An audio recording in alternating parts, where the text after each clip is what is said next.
Friends, welcome to another edition of A Cast to the Past, the podcast where we relive the awesome games, the movies that we've watched, the things that we've experienced throughout our childhood, throughout the past couple of years, talking about video games, movies, the world of professional wrestling, and we lay it all on the line right here to talk about one episode, one podcast, one discussion, one piece of entertainment for each and every one of you. You can expect to see a brand new episode each and every Sunday on our YouTube channel, youtube.com/acasttothepast, as well as on your favorite podcast app.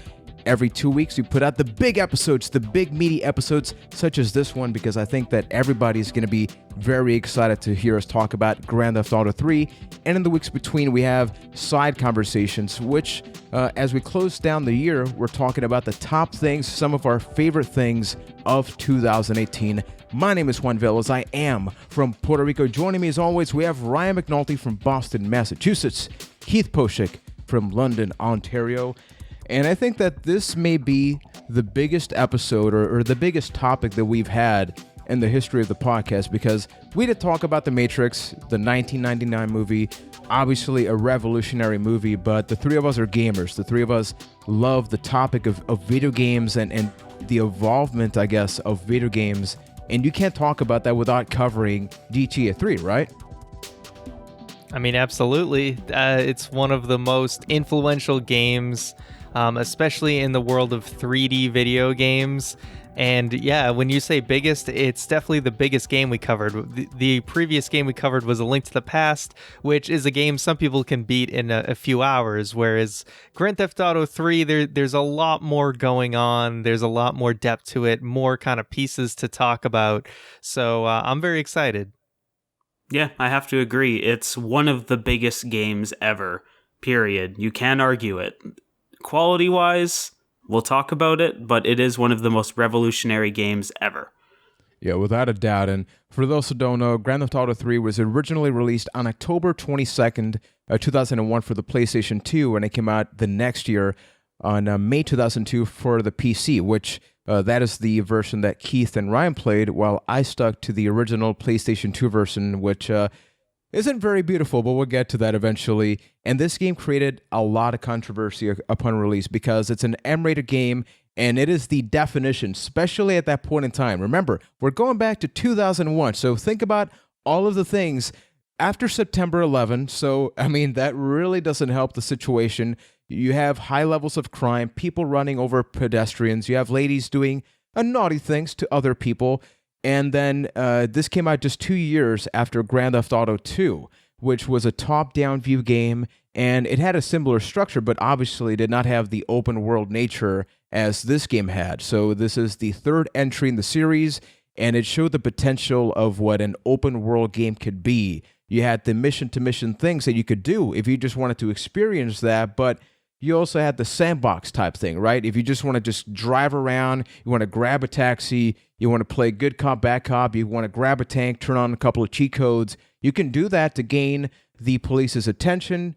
And it is a critically acclaimed game because as of this moment, if you go to Metacritic, it has a 93 out of 100. So needless to say, not only was it a controversial game, it was a pretty freaking big deal in the world of video games. So that's why Keith was actually the person that originally suggested this. And when we talk about Grand Theft Auto 3, what did this mean for you guys dating all the way back to 2001? We're going back to the teenage years, people. Well, for me personally, Grand Theft Auto 3 was kind of a game that really captured my imagination because I played some, games like Mario 64 where you're kind of walking around a world, and I played games like Mario Kart and other type of racing games like Cruis'n USA. And I always loved in things like Mario Kart and those racing games and stuff, kind of observing the set pieces, but always being disappointed that I couldn't explore it. So in my before I had even known about the Grand Theft Auto series, I always wanted a game where I could run around, but then I could also go in a car and drive around. So just having that dynamic, back then most games were you're either walking around as a character or you're stuck in a car the entire time. So the fact that there was this game that you could do both was to me one of the coolest things ever. And just that freedom to be able to say, hey, I don't have to do this mission right now. I can just go around and like have fun, explore, and run people over if I want to. Just that kind of freedom and just that ability to switch between, hey, I'm driving around. Hey, any car I see in the game, guess what? I can drive it. I thought just that element was like what really captured me as a child. Plus, it was really one of the first real M-rated games where, even though there was M-rated games before it, it still felt very video gamey. Like, yes, there was violence, but it never really felt like real-world violence. Grand Theft Auto 3 was one of the first games where you could like actually mow down people, and because of the way that the camera was set up in that third-person view, it felt more realistic than other video games when it came to gore and violence. And that was just the beginning of it, where you could do just things that, it was really messed up if you look back at it. The fact that you could you could find a lady of the street and take her in your car and then do things that might cost somebody money and then go run her over and get back that money. Like, the fact that that was happening in 2001 compared to everything else was such an extraordinary leap as far as M-rated video games go. And I think that's what allured me to it as a kid. It's kind of like this, I can't have this and I shouldn't have this, so that's why I want it. And it was just this, it was incredible. Me and my friends used to like gather around and play it all the time, but it was really that first game that had real world violence, because the Grand Theft Autos before it kind of had that, but because you had that top-down arcadey view, it was different, where just the change in camera and the perspective just being closer and behind the back and made it feel a ton more realistic. Yeah, I mean, GTA 2 and GTA 1, and I know there was like a London game as well. Yeah, London. It's that I don't think there's any other game where like the move from 2D to 3D like made it infinitely more interesting and playable. Like, 2D Mario is great, 2D Zelda is great, 2D GTA, it's not that great. The second it's bad. The it's second you put bad. that Yeah, exact, it never interested the me. second you put that exact same structure, because those games very much had a similar structure. You could go in any car, you took missions when you wanted. The second you put it in 3D, it's a total game changer. It's so much better. Because everything from the game cover, I remember I would always see the cover for GTA 2, and it was very uninteresting for me. I looked at the back of the box, I'm like, the car, like you're seeing it from a top-down view, so I think, to Keith's point about the violence, the real-looking violence, because we had that leap from the PS1 to the PS2, it was like the perfect storm, right? So, once again, we're talking about 2001 for everybody watching and listening. If you have a particular movie or video game that you think is awesome from this year that at some point down the line we should talk about, definitely let us know. But we always have this context piece to know about what other things came out in 2001. So we're going to be doing video games and then movies. So take it away, Mr. McNulty. All right, so in 2001, we had a lot of heavy hitters for video games. We had another controversial M-rated game, Conker's Bad Fur Day. We also had Devil May Cry. We had Silent Hill 2, Halo Combat Evolved, and Super Smash Bros. Melee. So quite a collection there. A main event, because think about Super Smash Bros. Melee. People still play that to this day. It is still a tournament. It's still the competitive Smash Bros. Exactly. And then Silent Hill 2, that's one of your favorite games of all time, right? Yeah, and definitely widely regarded as the best in the series. A phenomenal game. 2001 was a hell of a year for video games. People like to say 98 is one of the best years for games, but I think 2001 gives it a run for its money. Yeah, can't overlook Halo, which, I mean, that little shooter. That, It's just a helmet. The Xbox is a success because of that game. If it wasn't for that game, who knows if Xbox would have been as successful as it was. And it's fascinating when you look at the graphical differences, especially GTA 3 on the PS2 in comparison to Halo on the Xbox. You would think those are two completely different generations, but needless to say, an awesome year. So what about some of the movies? All right, so for movies, in 2001, there was Shrek, Lara Croft Tomb Raider, Scary Movie 2, Harry Potter and the Sorcerer's Stone, and Lord of the Rings, The Fellowship of the Ring. You know, those little fantasy series, the Harold Potters. Definitely not some of the most influential movies ever. The first movie of those series came out in within a month of each other. That is nuts.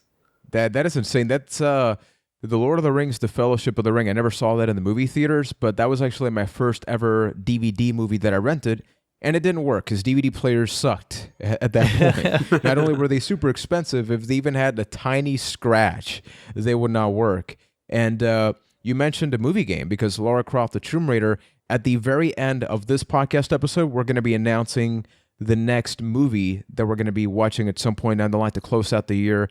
And thanks to everybody that voted on social media, A Cast of the Past on Twitter, Facebook, Instagram, all that good stuff. So without further ado, we actually have a review here, or a snippet. This is written by Doug Perry. Keith, would you care to read just a little bit of this? It's just a contextual piece, because remember, we're going back to play this now, but it is fascinating, and we do have a Discord channel, and Keith was messaging us just looking back at old reviews, and it's truly fascinating to see people give it a high score for graphics, where for me, it's like, what? Are you kidding me? How can you give this game an It's over a very 9 time rating? and place thing. Yeah. So yeah, like you mentioned, this is a review from Doug Perry at IGN, and he says that Grand Theft Auto 3 is a massive scale operation that just gets better and better as players dig into it, even though it gets ridiculously difficult, try saying that one 10 times fast, at points, but that's the thing, it does get difficult, but the multitude of reasons to keep playing, to feel utterly engaged, perhaps should I say even addicted, is so powerful that only sleep and my lovely wife could possibly get in the way of an overnighter with Grand Theft Auto 3. So needless to say, it's a game that absorbed a lot of people's lives. So with this, I think maybe the first thing we should get to is, how did you guys feel about everything surrounding this release? Did you guys know about GTA 3 when it's going to be coming out? Were you interested, or was it this thing that it just kind of came out, you heard about the controversy, and that piqued your interest into playing it? For me, this was a game that was kind of like one of those schoolyard discoveries for me back in the day, where I had a friend whose mom bought him GTA 3 and kind of was like, you need to come over and try this. This is something really special. So a bunch of us went over to his house one day.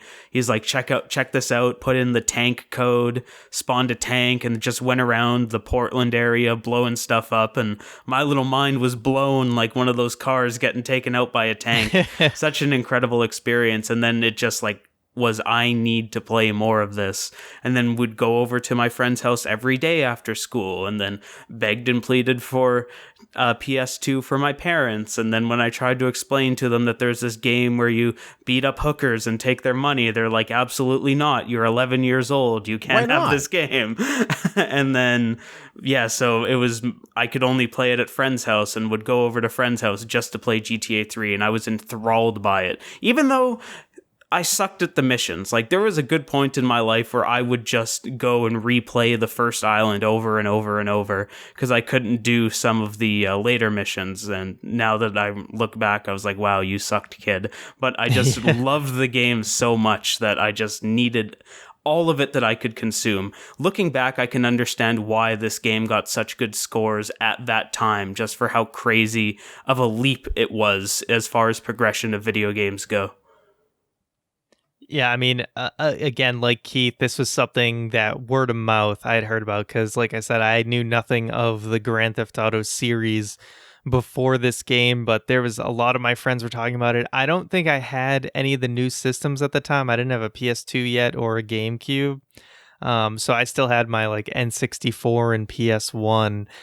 So I hadn't yet had a chance to play it, so I had heard about it a lot. I remember specifically even watching an old episode, like, well, it wasn't old at the time, but watching The Daily Show, and it was Colin Hanks who was on for the movie. I think it was the movie Orange County coming out. And he stopped in the middle of the interview. He's like, what I've been doing, he's like, I've been playing this game called Grand Theft Auto 3. And he talked exactly what Keith mentioned about the whole thing with the hooker where, you do your business and then you take her money or whatever. So for some reason, like everybody was so enthralled with that horrible act. But it's a mind-blowing thing that you could do that in a video game. Yeah. Like you know how we eventually got to the Mass Effect controversy about like sex and violence in video games? This was probably Exhibit A, the first one. Absolutely. But yeah, very much it's like I don't think the GTA series was super well known until this game, but once the great reviews came out and just people started playing it, it was just a big word of mouth thing. So it wasn't until the PC version came out later on, as you said, in the spring of 2002, that I was able to finally have my own copy of it. In my case, I believe, remember, once again, I'm in Puerto Rico, and I didn't have cable television at that point, or I had it maybe, but it wasn't nearly as accessible. I had seen all the commercials on local channels and things like that, and I was always just fascinated by, I remember they had like a shot of him walking towards the camera, things exploding in the background, kind of aching back to all these action movies, and I was like, whoa, so you get to do that? Because I think that the real thing that stood out to me from the trailers and the reviews that I would playing see that is opera music. Yes, dude. It's just like, I think the biggest thing that we got to give credit Rockstar for is the trailers. Even if you never played a GTA game, you say Vice City, you say San Andreas, you see GTA 3. To this day, Rockstar still nails those trailers. Yeah, absolutely. So it was that expectation of, if I buy this game, I can do what I want. It is an empty box. It is an empty world that I'm the one that creates. I'm the one that makes the decisions. Now, we'll be talking about this. I don't think it's necessarily that open, but the fact of the matter is that as a kid in 2001, that was a big deal. And Keith, I want to take it over to you right now, because what is an open world game in 2001? What is the actual gameplay? What is the groundwork that is GTA 3? I mean, kind of what we brought up before. It is find a car, hijack it, drive around, do whatever you need to do. Really, it's limitless, where if you want to go drive down this highway and knock cars off the road, you can do it. If you want to go grab a pistol and shoot at people, you can do it. If you want to go and do missions for some of the mission givers in that game, you can do it. It's really limitless, and it's fun that you make. Like, yes, there is a story to this game, and yes, there is a progression to the game, but really what you do is what that game is. There's nothing that is holding your hand saying you need to go do this right now. It's very, I'll get to it. And that's, I think, what made the world feel so big was the possibility inside of it. Because looking back, it's tiny, but just for what it was at the time, it felt so big. Yeah, I mean, I was going to say there's a lot of like linear single player games out there. So at that time, so to have that ability to do whatever you want, and you can't, and also just there was for that time, I mean, just think about the detail, right? I mean, if you just want to go explore every nook and cranny, there's those hidden packages, which you actually get rewarded for finding them. And then also, guess what? You jump into a taxi. Hey, you can actually play Crazy Taxi is in this game, basically. One of my favorite things about it. Yeah, you can do taxi, police, ambulance, firefighter missions. Like that's a lot more detailed than you would think for a game at that time. And I mean, it's become a meme these days, but this really was one of the first games that if you could see it, you could go to it. Because a lot of the games, especially in the PS1 era, had these like beautiful drawn worlds, but there would always be invisible walls where you could only go to a certain point and then you're done. But really, the way that they built the world in GTA, there weren't any invisible walls. Yes, there were barricades, there were roadblocks, and there was like water to a point where if you just went there, you would die. But every part of the land you could actually go to if you tried hard enough. Sometimes if you tried especially hard, you could go to places that you weren't supposed to. That was my favorite thing back in the day, especially with the cheat codes. I would get the tank, I would try to fly, I would be terrible at it, but we'll be talking about that in just a little bit. But the big deal is that you mentioned that there's a story in the game, but it is truly secondary. All three of us completed the game, and I remember, without going into too many spoilers, although, I mean, it's a game that came out in 2001, let's be real. Yeah, this is a deep dive. I think we can say whatever spoilers we want. Fine. But going back to all the way at the end of the game, they talk about this relationship that was being formed. I'm like, I at no point felt this connection. There were missions happening, but there's nothing here. There's nothing. This is purely murdering people, driving around. This ain't working out.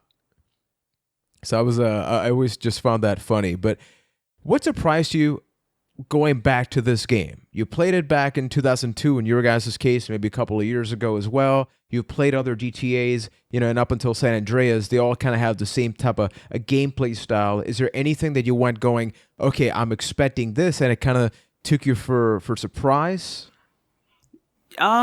Yes, but none of those surprises were positive ones, to be honest, where I was really taken aback by the lack of story in this game, because I remember some of these characters very well, but going back and looking at it, it's like, well, you didn't really have much, if any, character development, and all of these things are just happening in weird bullet point forms. So that caught me off guard a little bit. That and the mission structure, where even though there were missions, I don't think Rockstar had figured out good mission structure at this point. Yeah, I was very much aware of that the missions were a lot kind of like one segment, kind of shorter missions in this game. I know they've expanded on that much more in later games. What honestly surprised me the most was just how short the game feels. Like if you just barrel through the main story missions, you can complete this game pretty damn fast. And I was really shocked at like how few total missions there were in the game compared to a lot of later games. That definitely surprised me the most. Also, just how not handholdy the game is on certain missions as far as like where to go. True. Like the mini map, like sometimes you have to like drive around to kind of find where the blips are on the map. They're not automatically on we'll get the to map. that mission. Oh my god. Yeah. I think we know a mission. That, yeah. But like the fact there is no map in that game, minus the mini map, I remember, or I just have distinct memories of like keeping that map that came in the instruction booklet. And now I understand why, because it's not in that game anywhere. Why? Yeah, because I definitely like missed that, because I remember just playing Vice City, and Vice City, I believe, has the in-game map. Yeah. So I just kind of believed that like there was a map in this game too. But like you said, I had like the actual manual itself, like with the map that I would look at for help, because you go to the pause menu. There's no map. There's there. nothing. So you guys mentioned the mission structure. I think that's maybe the main thing we should actually start with, because eventually what happens is there's an initial cutscene, the main character, which we don't even know the name till games later, right? He's escaping, they go to a hideout, and then pretty much after that it is very much mission, and as you go on, this leads you to multiple islands. There's 3 different islands in the game, and you can try to make your way to the other one to earlier, ahead of time, but there's a star rating, and the cops don't like you. The cops don't like you a lot if you go to the other islands before you're supposed to. Does that happen in this game? Yeah. It does? Okay. I wasn't sure if they had it when they introduced that, but I do remember a lot of people would always try and like, you get the tank, you put in the flying cheat, you put the turret like the other way, and then you keep like shooting it until you fly over the gaps in the bridge and stuff. Everyone always wanted to get to the islands early.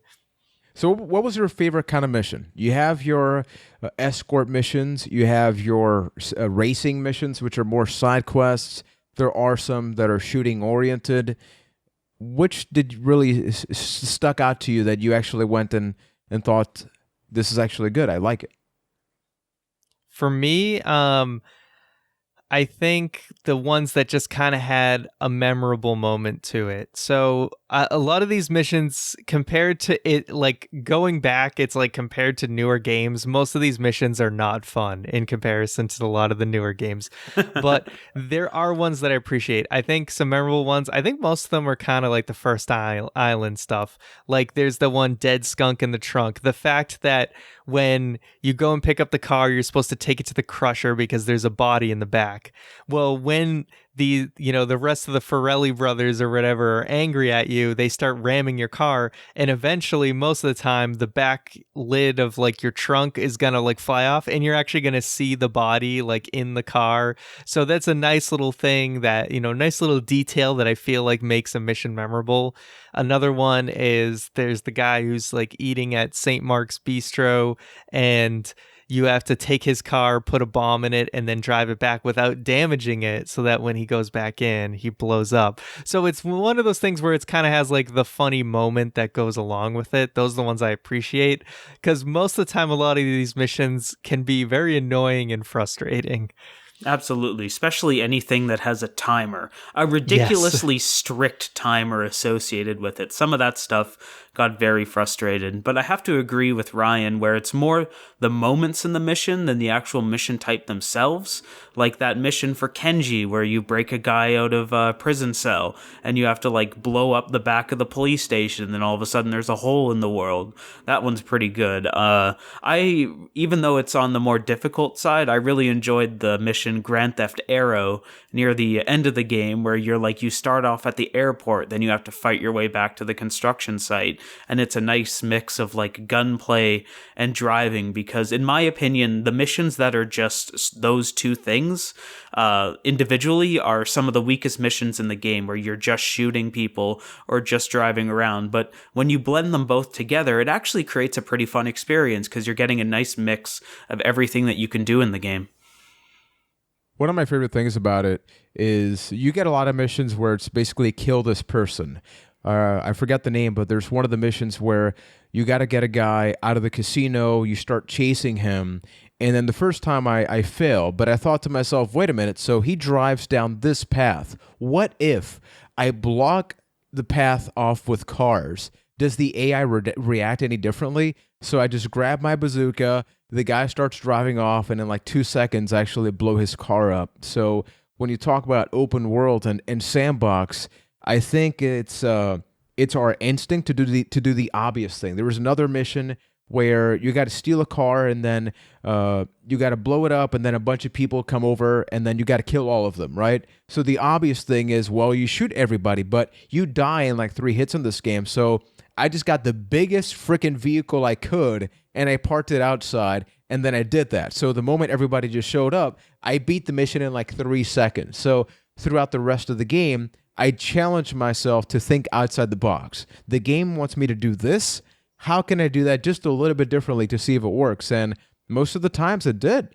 And I like that. It gives me the option as the silent character, because the character doesn't talk. So for me, it's I'm the one doing this. I'm the one doing the actions. What would I do that would be just kind of fun for me? Yeah, I feel like a lot of these missions in this game are so BS that like you don't feel guilty cheesing it, and it's similar to like a game like Breath of the Wild. You're rewarded for being creative in how you solve some of these missions, and a lot of these there's a very direct way to do it. But like you said, Juan, you can definitely get creative, go outside of the box, and figure out other ways to solve these missions. Mm-hmm.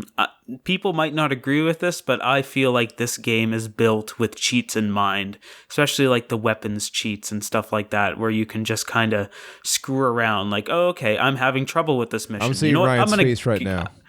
I'm gonna get a rocket launcher and just take care of this. Let's. Who used cheats? I didn't use Keith and me. Wow. I was totally cheat free. I'm against cheats, but I'm gonna say that I did put restrictions on myself. Like one cheat I never used was the reduce cops code. That I thought that was just like straight cheat, but if I needed armor and didn't want to go find it, I would just type in the armor cheat, and then I wouldn't do it mid-mission. Like, I wouldn't try to cheese my way health-wise, or I eventually got so frustrated with the shooting on the PC that I said, the hell with it, I just want a rocket launcher. So I will admit, I used cheats, but I tried to have a little bit of honor with it. That's fair. All right, here's where I'll own up on something. I didn't use any cheats, but given the PC version, there were times on shooting missions. So most of the time I used a controller, like a USB controller. But on certain things, like where you have to protect 8-Ball when he's going onto the boat, I would switch to mouse controls because aiming is so much better with the mouse. Oh, God.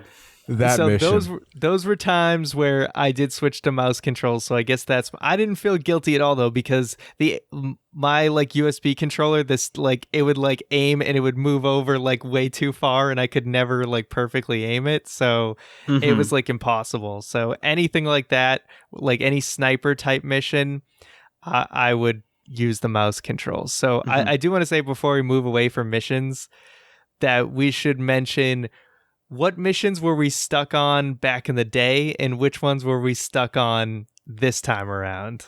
So, quick story here, because going into this game, I was trying to remember, I couldn't remember exactly what it was, but I tried, like, there was something about Kenji's missions, and, like, I couldn't remember if I was stuck on them or what was happening with Kenji's missions.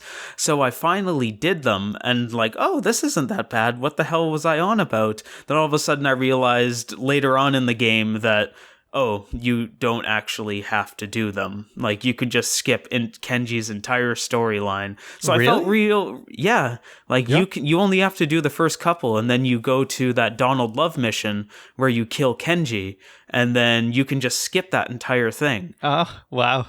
I did them all. Yeah, so did I. Then I realized, like, oh man, I could have saved myself some time here. So a little ticked off about that. The mission that I got stuck on the most, there's two of them. There's the 8-Ball mission. So for anybody listening and watching that doesn't know the mission, I guess for this one we do got to point out a little bit more about it. So it's a sniper mission. This is Bomb the Base Act 2, right? Yeah. Yeah, so you have to defend this person that's going to be boarding a ship so he can bomb it up.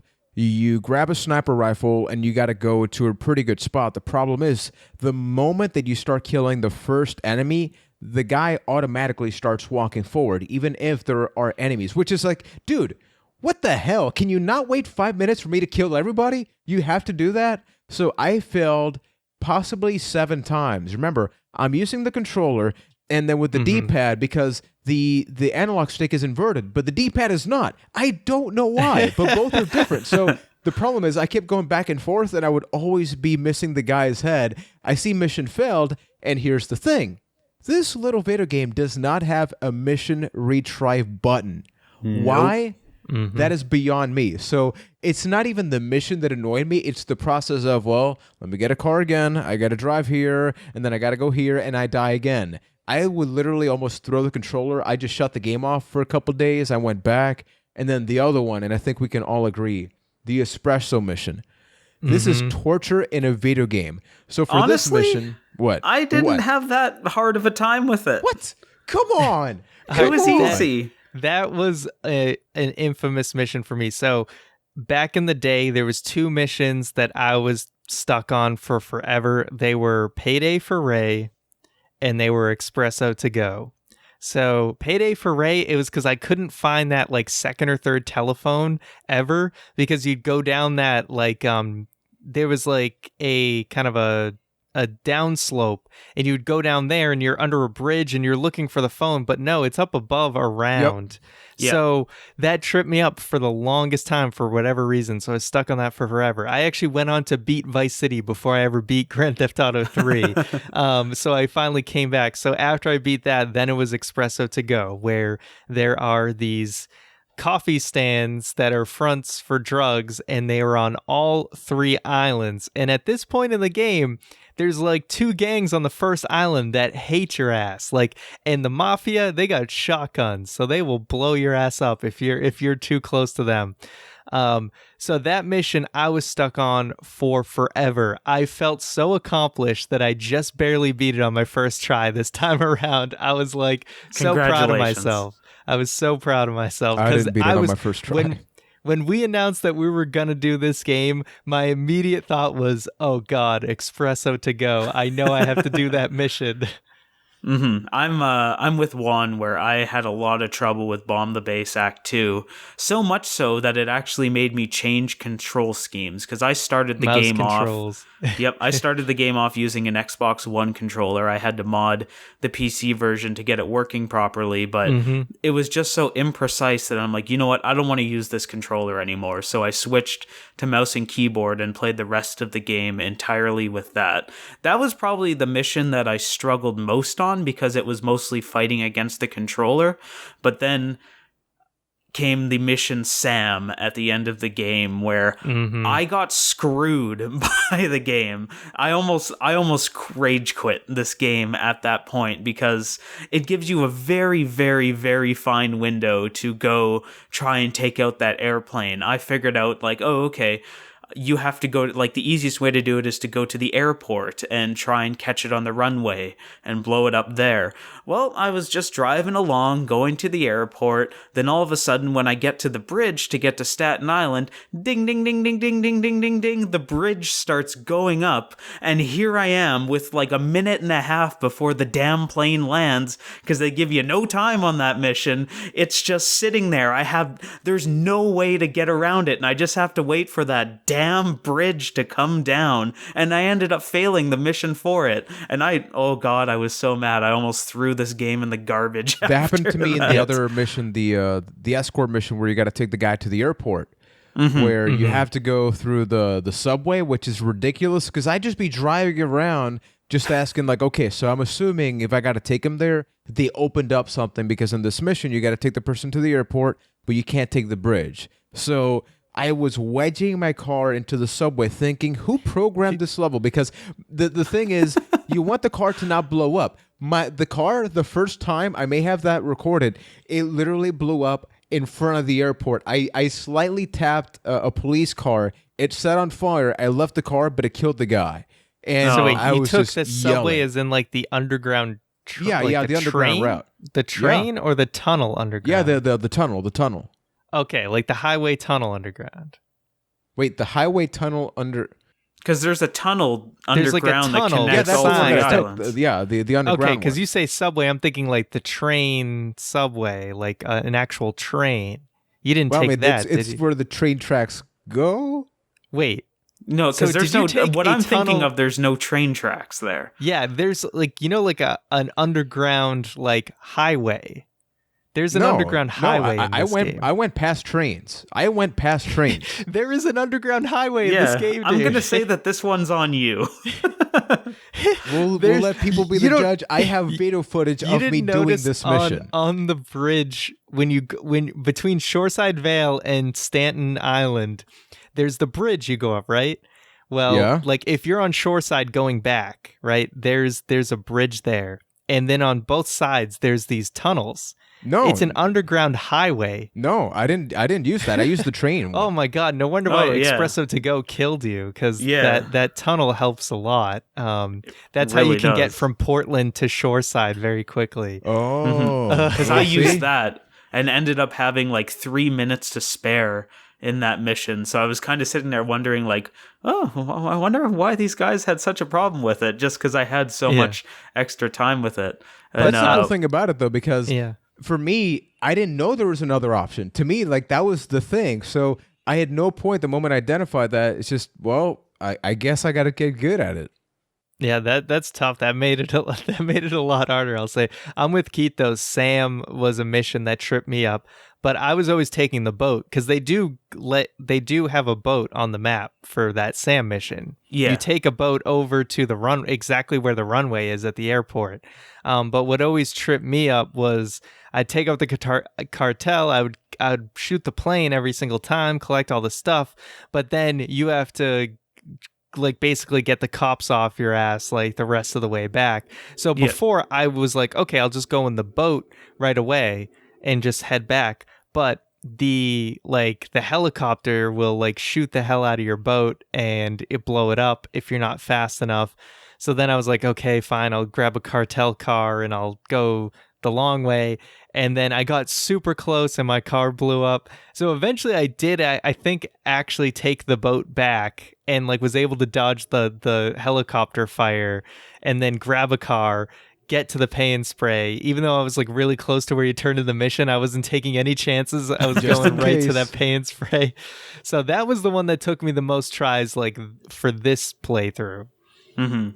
I failed it my first time and then kind of realized like, hey, the mission doesn't fail the second that plane hits the runway. I'm going on the runway. So then I just went there after getting screwed over by the bridge. I went there and then like you're able to take out the cartel members and then just wait for the plane and then shoot it down. I found it to be a heck of a lot easier. Wow. It always begs the question, when they make games like this that are open world, that are sandbox, I feel like before we hit the record button, I was going in thinking if there's a mission, there's maybe one or two ways to do it. But you guys played a completely different game than the one that I did. We had the same missions, but it seems like I just wanted to make my life a living nightmare. So it helps that you're aware of the tunnel. Yeah, man. I don't know how you did some of those missions without that tunnel. It's pretty critical in certain points. So the other thing I gotta bring up, so there's the driving mechanics in the game, but the second mechanics are technically the shooting ones, and this game is awful. It has some of the worst shooting mechanics of any game. Even when you hold a sniper, even when you hold an assault rifle that you can aim down the sights, especially in the last mission, I was using a little bit of that, and it just never feels right. It almost feels like an obstacle. So many times I died in this game, not by the lack of weapons, by the lack of armor, by the lack of knowing what to do. It was just that, hey, here's the guy, but because the camera's wrong, and then I can't automatically aim down to the left side, I got killed, and now I got to try all of this again. Was that frustrating for you guys, or was it even something that you admitted to back in the day? Because I had this problem in 2001 as well.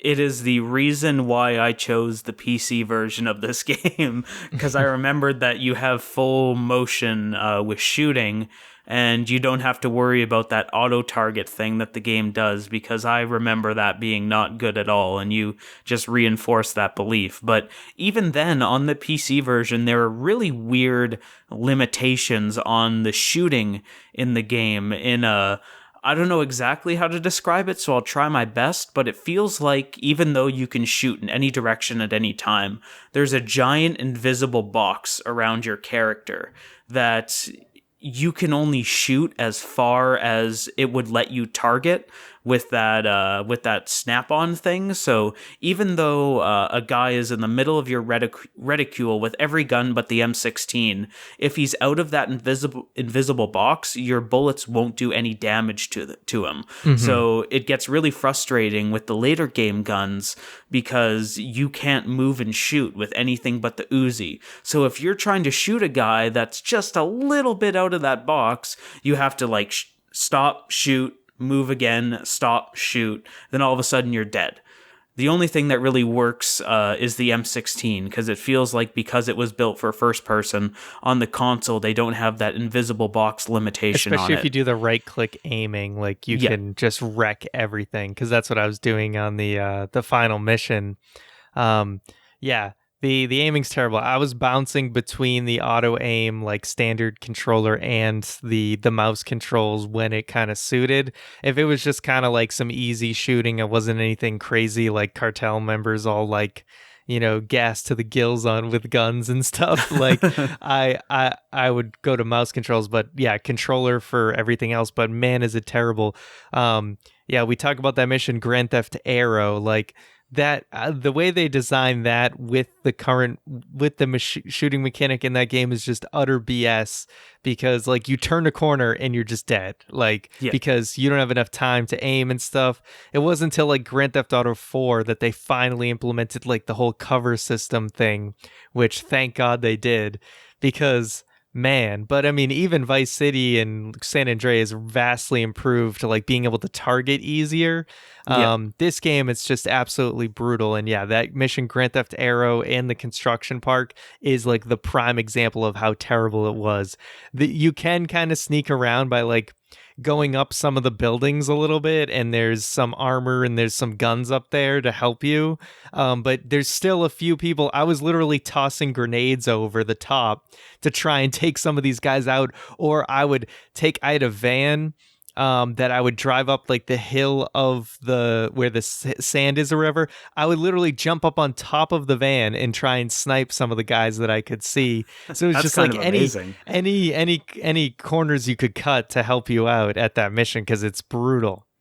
Even though I said that I like that mission, I will fully admit that I cheese the hell out of it. Where it's the only way you can complete it. I would just like sit at a corner and wait for like one of the enemy's arms to like sway into my range of motion with the M16, and then like shoot his hand and kill him. Because yeah, like Ryan said, if you turn a corner, you're dead in a second. There's a lot of missions in that game, especially in the late game, where you have no reaction time. Like on the last mission, I think my first time I tried it, I died in like 3 seconds. I tried to run around the fountain and boom, dead.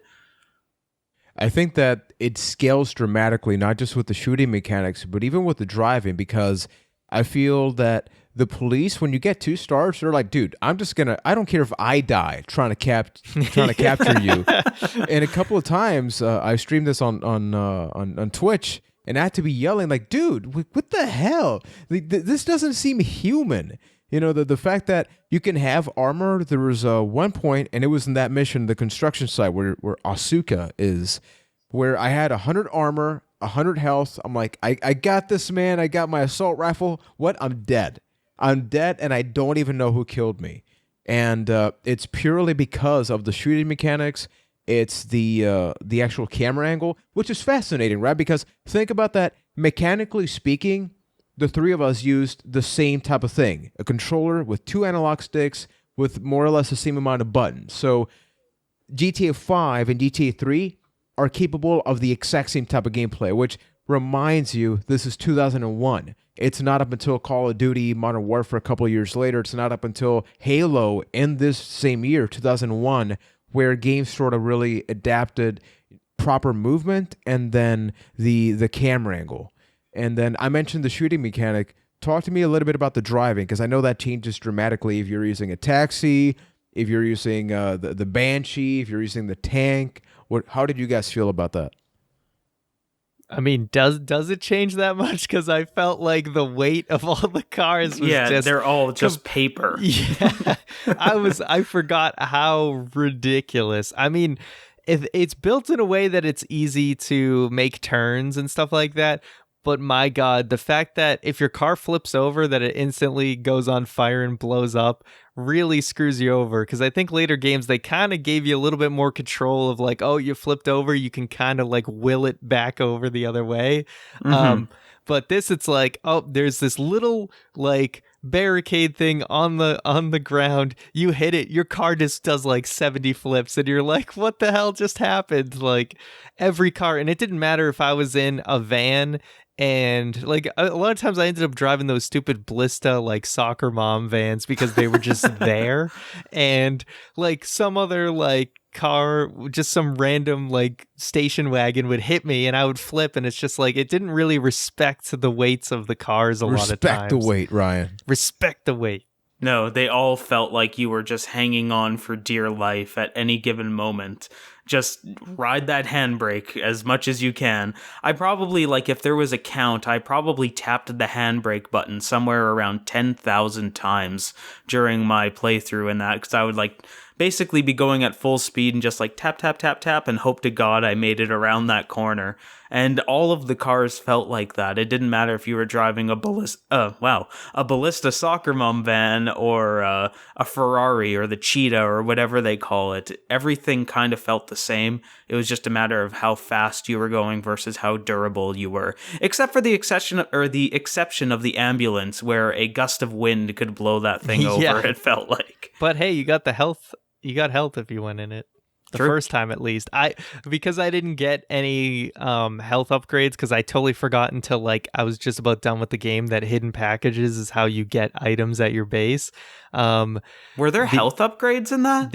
I think you can. Oh, you might have to complete all the ambulance side missions to Yeah, get the I think health you have to thing. complete Yeah. like the ambulance I totally ones forgot for health. all of that though. Otherwise, I would have done it early on. But it wasn't until I was already almost done with the game, and I was like, "Screw it."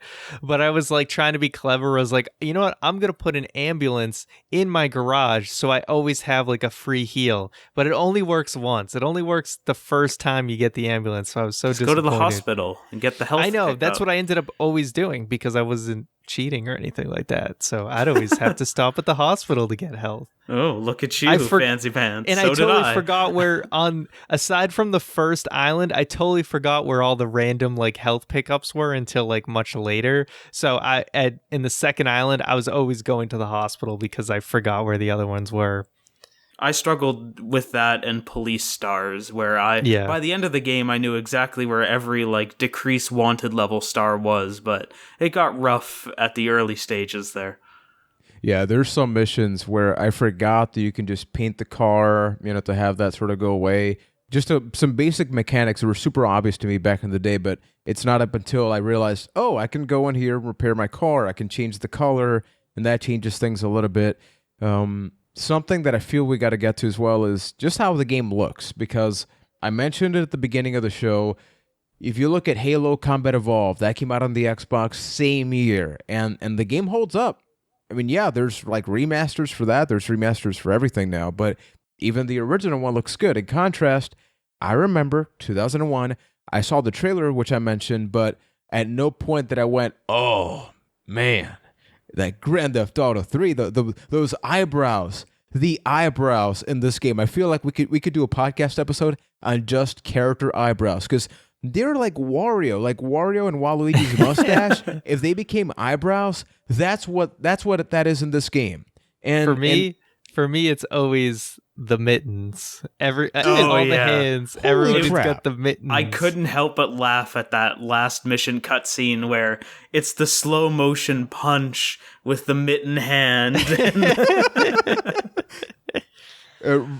True story, when I first played the game on the PS2, like over 10 years ago at this point, I thought that the characters were actually injured and had cast in their hands. Because remember, like, we're seeing Only this a lot 8-ball. clearer now. What? Yeah.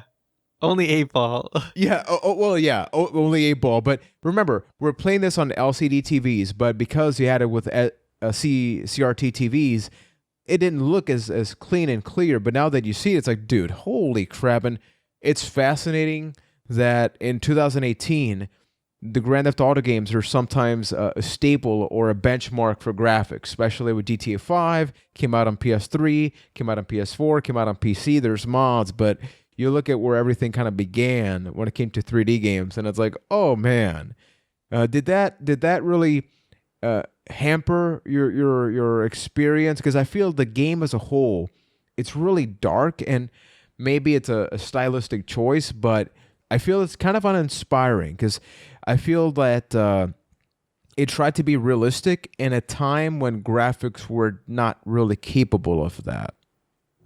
I don't think it'll ever win any awards for best graphics, but where I need to give it credit is the most graphics, where it makes, or where it loses points in like beauty. There's just so much happening, and really to build this giant world and make all three islands feel so different, I think that's where it deserves its comeuppance. And even though there's a lot of browns, there's a lot of grays, I did not like that motion blur thing that would happen. Where I got rid of that immediately. Yeah, I forgot about that and then had to turn it off, where like your tail lights would streak and stuff.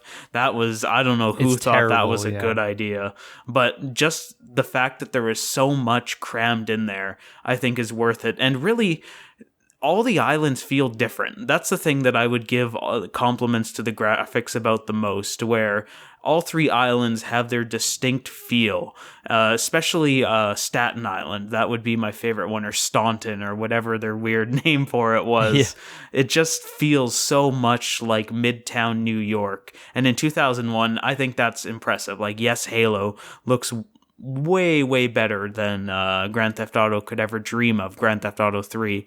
But the fact that you could go everywhere that you see and it still hold up, I think that's where it deserves its points.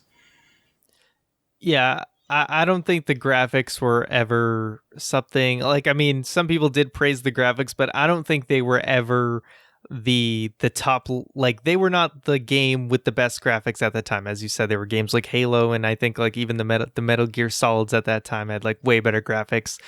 The thing is, when you make a big open world game, you're gonna have to sacrifice some of the level of detail on the graphics, which is why I think a lot of the all the character models look like trash. And even for PS2 standards, I think a lot of the character models are definitely on the lower end. But that's what you sacrifice to have a very vast game. And like Keith said, each island very much does have its own unique feel to it. So I think they did a good job in just having, there's different gangs in different areas. So for its time, it feels like a living, breathing place. They've gone on to do so much more with that in in later installments, but this was a very impressive start to that. One of the biggest things that has become a Grand Theft Auto staple is when you drive, you're listening to music. And I think that before this, maybe you had your Tony Hawk's Pro Skater games. When you think about video games and soundtracks, that franchise, that series really is that, right? I think we listen to a lot of music today because of Tony Hawk, but I'd say secondary is maybe Grand Theft Auto 3 because I forgot just how cool it is. I was listening to a lot of Flashback 95.6. That's the 80s pop music type of thing, which, I mean... Rush and the yayo, baby. Yeah. So as somebody that's never played Vice City, I'm like, why am I listening to the soundtrack for... There's a game based on this. I should finally play a Vice City. So how important was the radio stations, and is there a particular radio station that you enjoyed? I too liked Flashback just because it basically lifted the entire Scarface soundtrack. So it had all those kind of songs you're familiar with, like the Push It to the Limit or whatever. Like, a lot of people know that one now. But a lot of Grand Theft Auto 3 had a lot less famous songs, but a lot of that stuff ended up being pretty memorable, like Game Radio and stuff like that. Like, a lot of people remember those songs. And of course, Chatterbox with Laszlo. Mm-hmm. I think the fact Laszlo has basically been in every single Grand Theft Auto game as, in one role or another as on the radio stations. And I think the radio stations were the biggest part of just kind of adding more life to the world. It felt more like a real place, Liberty City, because of the radio stations. When you hear Donald Love talking, like making an announcement on Love Radio, and then you're doing missions for Donald Love, and then sometimes you'd hear like the announcements about like the bridge opening up or whatever. So it really added this sense of life, and that, hey, there's more going on outside of like the missions you're doing. There's real people in this world, and they're living in it, and they're having hilarious conversations, and you're hearing Ammunition's commercials on the radio and stuff like that. So it was a great way for them to implement more sense of humor into it and just life overall. I think you can credit the radio to the entire atmosphere of that game, where if it did not have the radio in it, I think it would be way less successful than it actually was. I would go as far as saying that Laszlo is the only good character that Grand Theft Auto 3 developed that didn't need the help of a future entry in the game to help actually develop those characters. The Chatterbox station was just so good, and some of those fake commercials like Pogo the Monkey, I think they actually made like a Pogo the Monkey website that you could go on to. And same with like the Hip Hop Honeys on Game Radio, which is probably a way different website today than it was back then. But I listened to Game game radio the most, just because I gravitate more towards like hip hop and rap music. And it was a nice, cool thing there where I never realized this until this playthrough, but one of the DJs on there, Lord Sear, is somebody that I listen to in satellite radio all the time. So it's like, holy crap, it's Lord Sear on here. I never realized that because I used to love game radio. That's all I would listen to when I was playing it back in the day. And to have that like progression in my life was actually really cool. Are you going to give it all that you got? Oh, don't stop, keep rising to the top, baby. Keith, you mentioned something that's friggin' amazing to think about. What would GTA 3 be like if you remove the radio? If you just got in the car and it would be generic music, just generic rock, generic hip hop? I think you should go play Grand Theft Auto 2, and there's your answer. Or the PC version actually let you have like a folder of custom music, so you could put your own music in there. But yeah, like the whole sense of humor, the commercials you hear, like petsovernight.com and stuff like that, it just adds to that like quirkiness where it's like we're not just this. It adds some levity to how dark the game is, right? So it has that dark that it's integral to the dark humor of GTA because it makes it a world.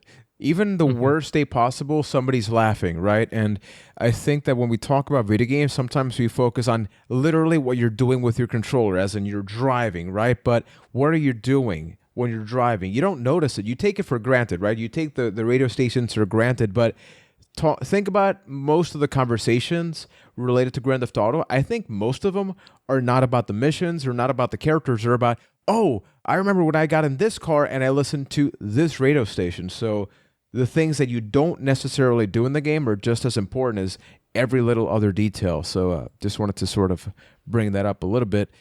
So do you think that Grand Theft Auto, for its great things and its faults, does it hold up in 2018, 2019? Is it something that people should look back at despite the fact that we've gotten arguably better games from the same series? Does it hold up? I would have to say no, but I think it's if you're someone who really loves the Grand Theft Auto series and you hadn't played this one, if you want to kind of see where it began, then I would say yes, go back and play it. But they've improved upon everything in this game so much in future installments that it doesn't hold up on certain things like the shooting and stuff, but I still enjoyed it. But if I had to be like, is it worth going back and playing if you're not a hardcore fan of GTA, I would say no. You can play the newer games and you would probably enjoy it more and be less frustrated. Yeah, I'm going to have to agree with Ryan on that one where do I think it holds up? No. But would I recommend playing it? Yes, I would. In the way that I would recommend playing it, but don't finish it. Because you can probably get the game, especially when it's on sale, for like a cup of coffee these days. And it's worth at least seeing, especially if you're interested in any of the Grand Theft Auto games, where it started. But just be okay with the fact that I'm going to walk away from this when I get frustrated. You might make it to the end, it might be your cup of tea, but odds are you're probably going to hate the game way before that. And if you want to actually go back and see the best of GTA, I would maybe look into something like Vice City instead of Grand Theft Auto 3. 100%. I think that if you were to look back at any other Grand Theft Auto game from, let's say, the PS2 era, I know you guys played it on PC, but the PS2 trilogy is 3, Vice City, and San Andreas, although there's an asterisk because there is Liberty City Stories and Vice City Stories. Those were games. Those are PSP games. Yeah, PSP, but they're available on the PS2. I don't know if you know that. That's true. Yeah, but I played both. I actually still have them. They're on that shelf behind me, actually.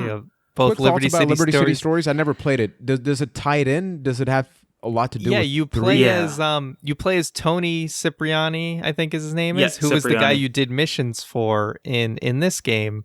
And I thought it was pretty fun from what I remember. I think they evolved the missions. You can actually ride motorcycles in the game. So I thought it was pretty fun. I think Vice City Stories is even a little bit better than that. But both of them are pretty darn good games.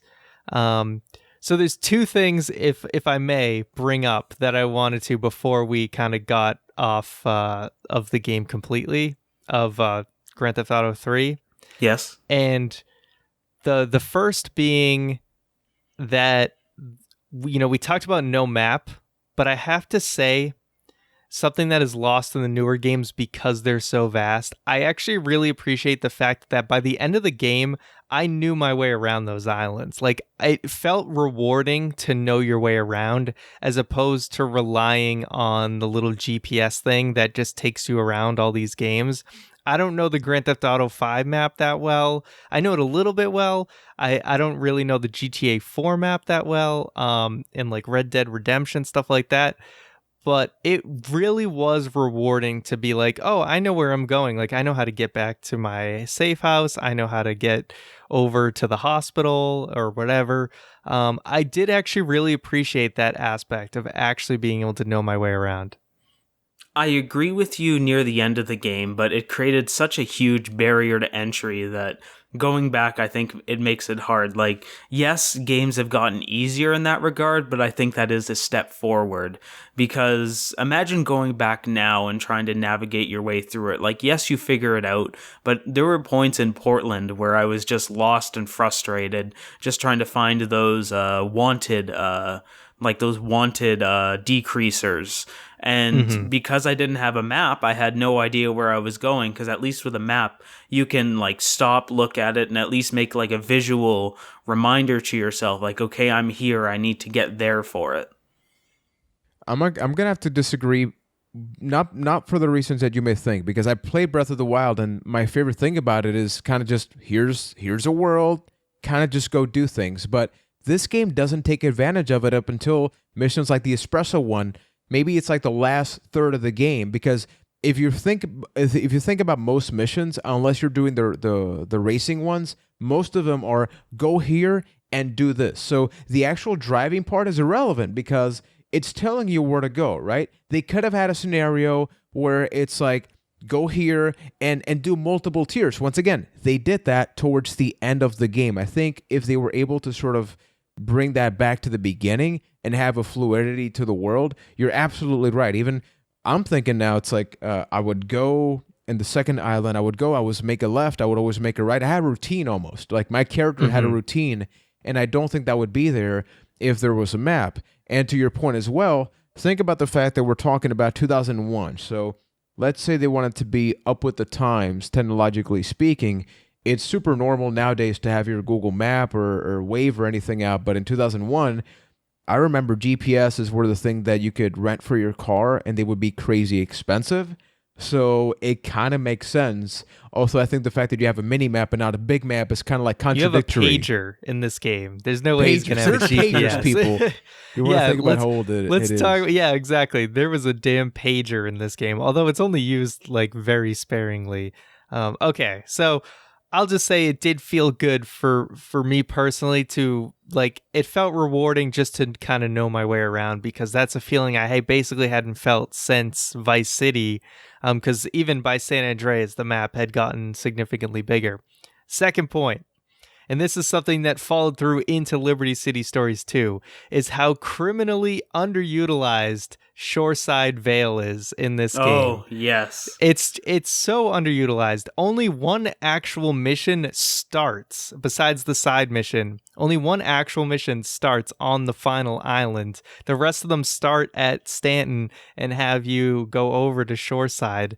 And like that happened, and I was like, surely Liberty City Stories will take more advantage of it. They didn't really, not really. So I didn't know if you guys felt the same way, that they really did not utilize the last island very much. I got really upset with that, because when they finally got to the missions where they made use of that, my first thought was, finally, we're at the third island. Wait, why am I going back now? Why is everything else happening in the second one, but then I'm going over to the third one? It almost felt like they had two islands planned out for the game, and then at some point during development, they're like, oh, well, if we only have two of them, there's no build up to like a final area. But with the exception of that, it's a cool area. I really liked it. It's got a completely different format. It's got the urban setting as well, but I feel like they did nothing with it. Yeah, it felt very underutilized and kind of tacked on for all of those reasons. I minus the airport area, I didn't really like Shoreside Vale, to be honest, for that reason, because you just feel like it's pointless to be over there. And it's very curvy and kind of a lot of hills, and yeah, it is a very tough map. I like to that safe about it. house. The safe house is a huge pain to get to. Yeah, I think that's why I didn't like and it. the only time it's ever worth saving there, if you're doing just straight story missions, the only time it's ever worth saving there is literally for the final mission, and that's the only time I did save there. But there are some like cool aspects, like there's the whole like dam, and there's like a little park and stuff. The airport's awesome. Yeah, the airport's really cool. I didn't explore it enough because, due to time, I was just trying to get through the game as fast as possible. But I do think, like, I love kind of the residential aspect of it, even if it is just kind of like one strip of houses. That it always disappointed me how few missions actually took place there. Yeah, I agree wholeheartedly. And I love how those houses, most of them are related to missions that people are chasing you or you got to go there. So even the little housing that there is just cluttered with mafia and just terrible things, which it's beautiful. Everything's so bad about GTA. Everything's terrible. Like one thing that I saw is people would often jump towards my car. If I was driving down the street, they wouldn't jump away. They would jump to the car. I remember at one point I ran to a red light for no reason. A pedestrian just jumped to my car. I guess because it detected that I was kind of moving and then slowing down. It just made no sense. So glitches, man. There's glitches. Oh, I do have to bring up one more thing. I know I keep trailing on here, but so first quick thing.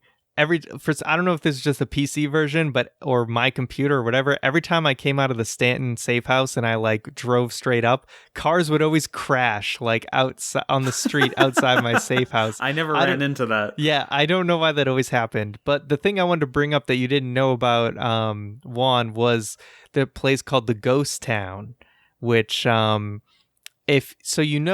the cutscene at the beginning of the game where Catalina like betrays you. Yeah. So that's happening at a bank. That bank is not actually anywhere in the regular map of Liberty City. So what people used to do is they'd do that flying cheat and they'd either use a tank or they'd glitch a dodo somehow, because you could actually fly the dodo with the flying cheat and you had to like nosedive and go up and down a bunch of times. But if you're at the airport and you go over the hills in Shoreside Vale, you will actually reach what's called the Ghost Town, which is basically the set piece for the bank heist part of the intro cutscene, because the way that they do cutscenes, it always has to kind of have a physical space. So most of the area is like not solid. You'll just fall through the floor if you land there. But there was like one like space or wherever that actually is solid. That's awesome. That's cool. So that's a cool little place. That a lot of people like discovered back in the day and glitched to. So that was one of the cooler things out there. Didn't know about that. The question now, GTA 3, pretty cool game, especially back in the day. When you found out that other games were going to be coming out after, talking about your Vice City, then later on San Andreas, were you hooked into this? Like, new game, day went by. How was that hype level for games to come?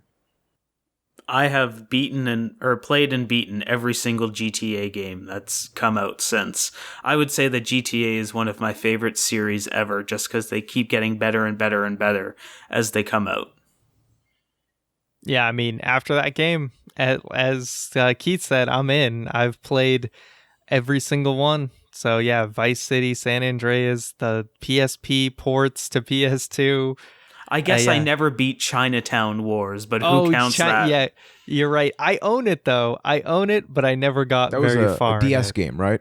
Yeah, it's a DS game.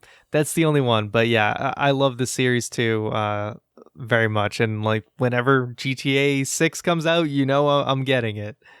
And it's gonna have a lot of GTA Online, and it's gonna make billions and billions of dollars. And same here. I think that the only reason, and I believe I mentioned this when we first announced this episode, The reason that I didn't play Vice City was because I was hooked on playing other games like SOCOM and the wrestling games. So it wasn't that I wasn't interested. Number one, we were broke. We didn't have money for the game. So if you can't buy it, I mean, that's as far as it goes. And then the second one, I was just stuck playing online games at that point. But I played every other game since then.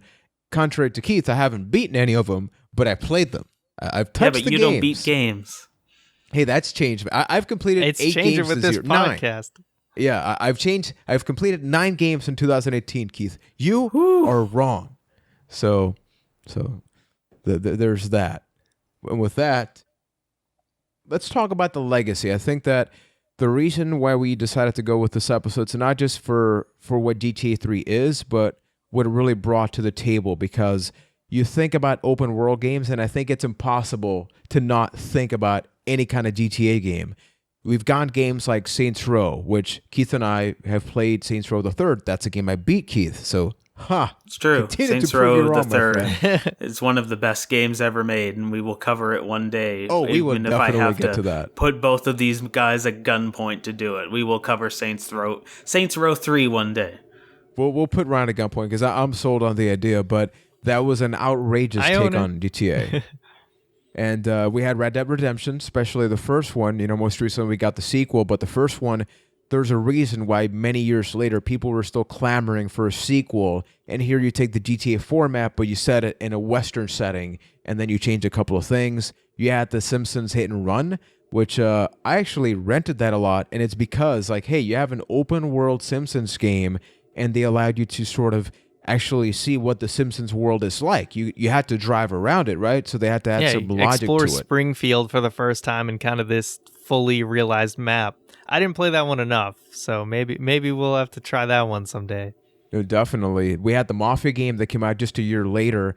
And what do you think is the biggest thing that to this day in 2018, whatever, what did GTA 3 bring to the table that whenever you play a game, you're like, yep, that GTA 3 started that, or GTA 3 is where I was first exposed to that?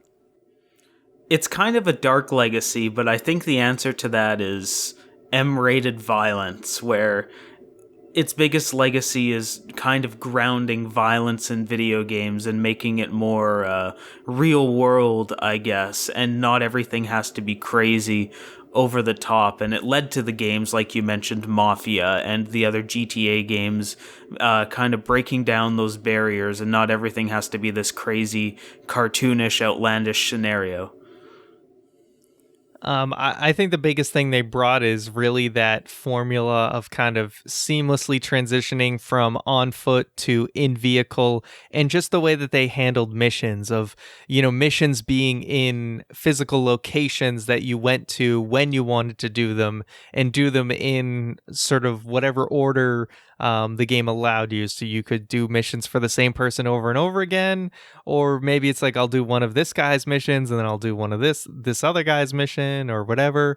So that freedom of having missions be in a physical space as well as the vehicles.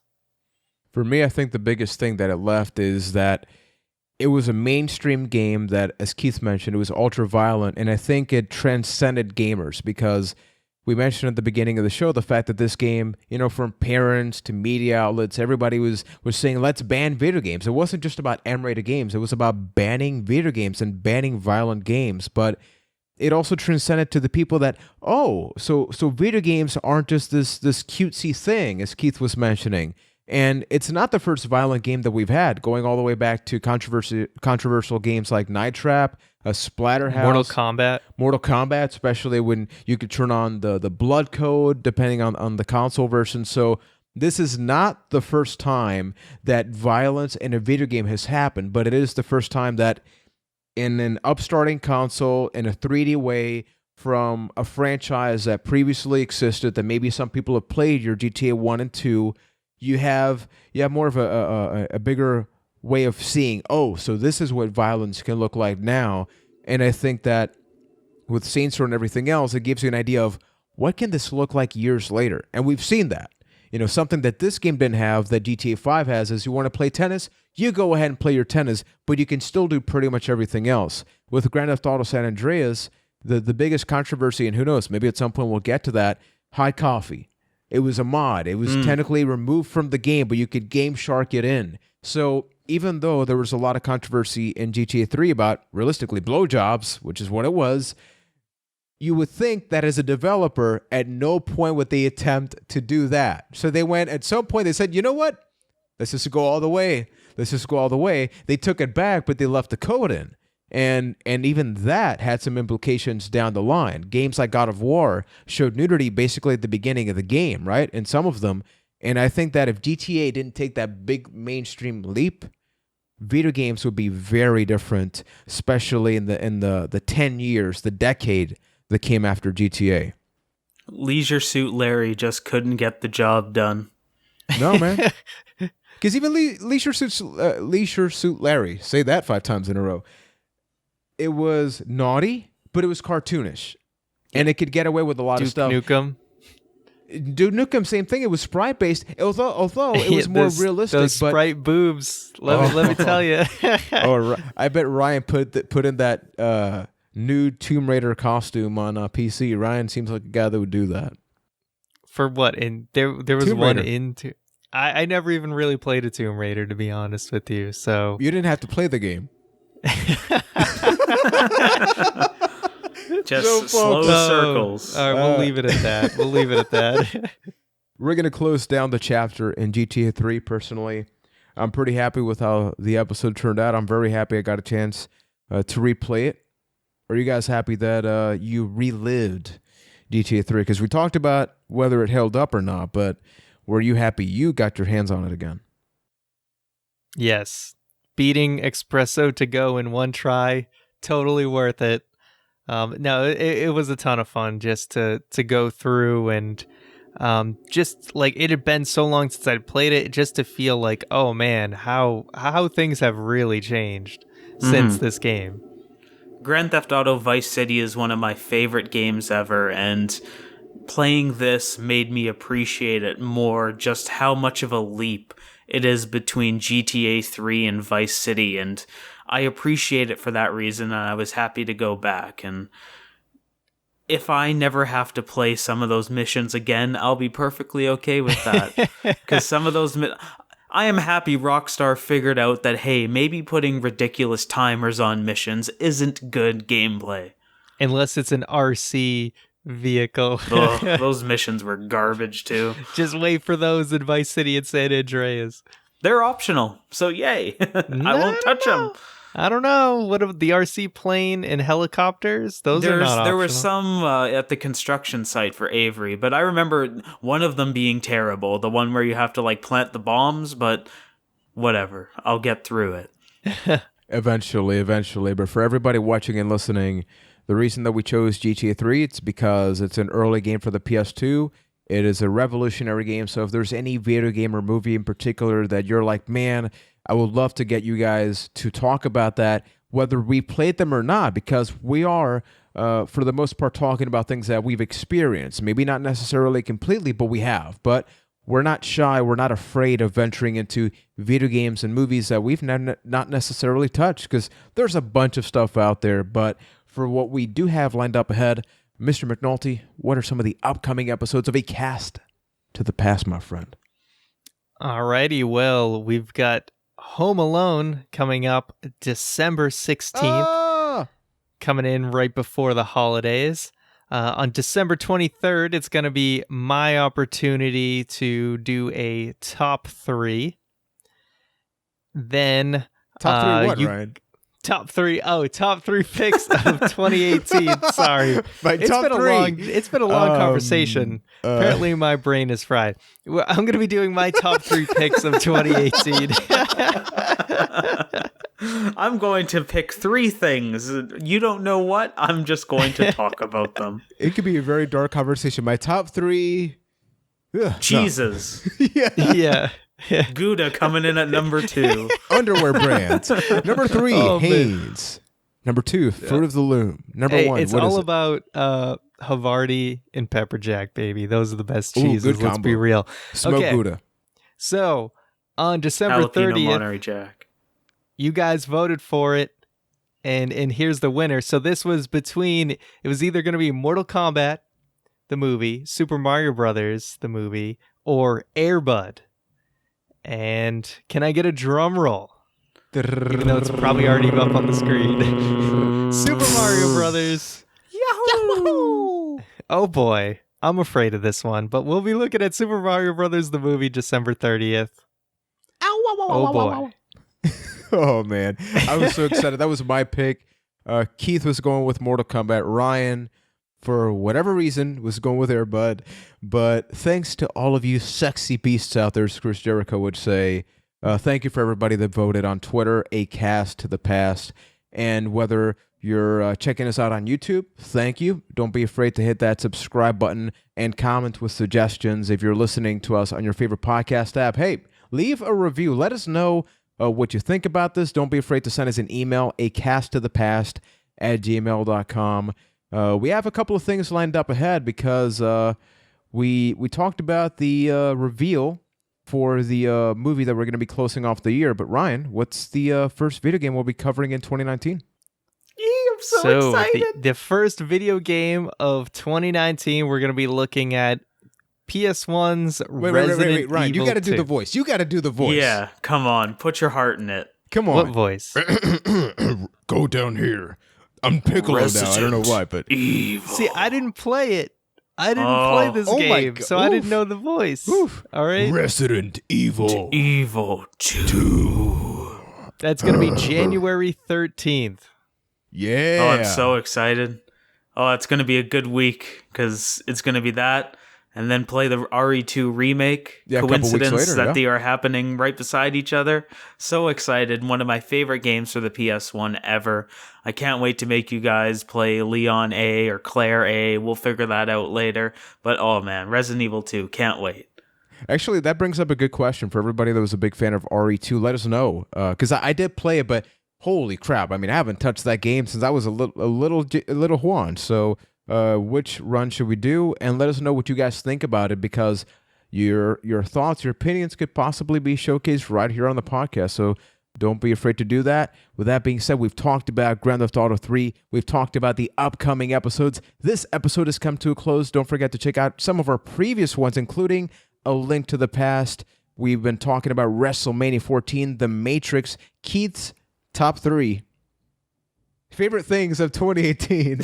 My top 3 favorite things of 2018. And stay tuned for Ryan right here on A Cast To the Past. So, thank you for a little watching better, again. a little better. We'll get there eventually. We're almost getting there. I feel the enthusiasm is getting to the same level. It's just we need fluidity to it. We need the rhythm. And I think Ryan right there is I think we're going to have to swap you, Keith. Okay, let's do this. Juan, Keith, Ryan. All right. A Cast To the Past. Oh. Thanks for watching and listening, everybody.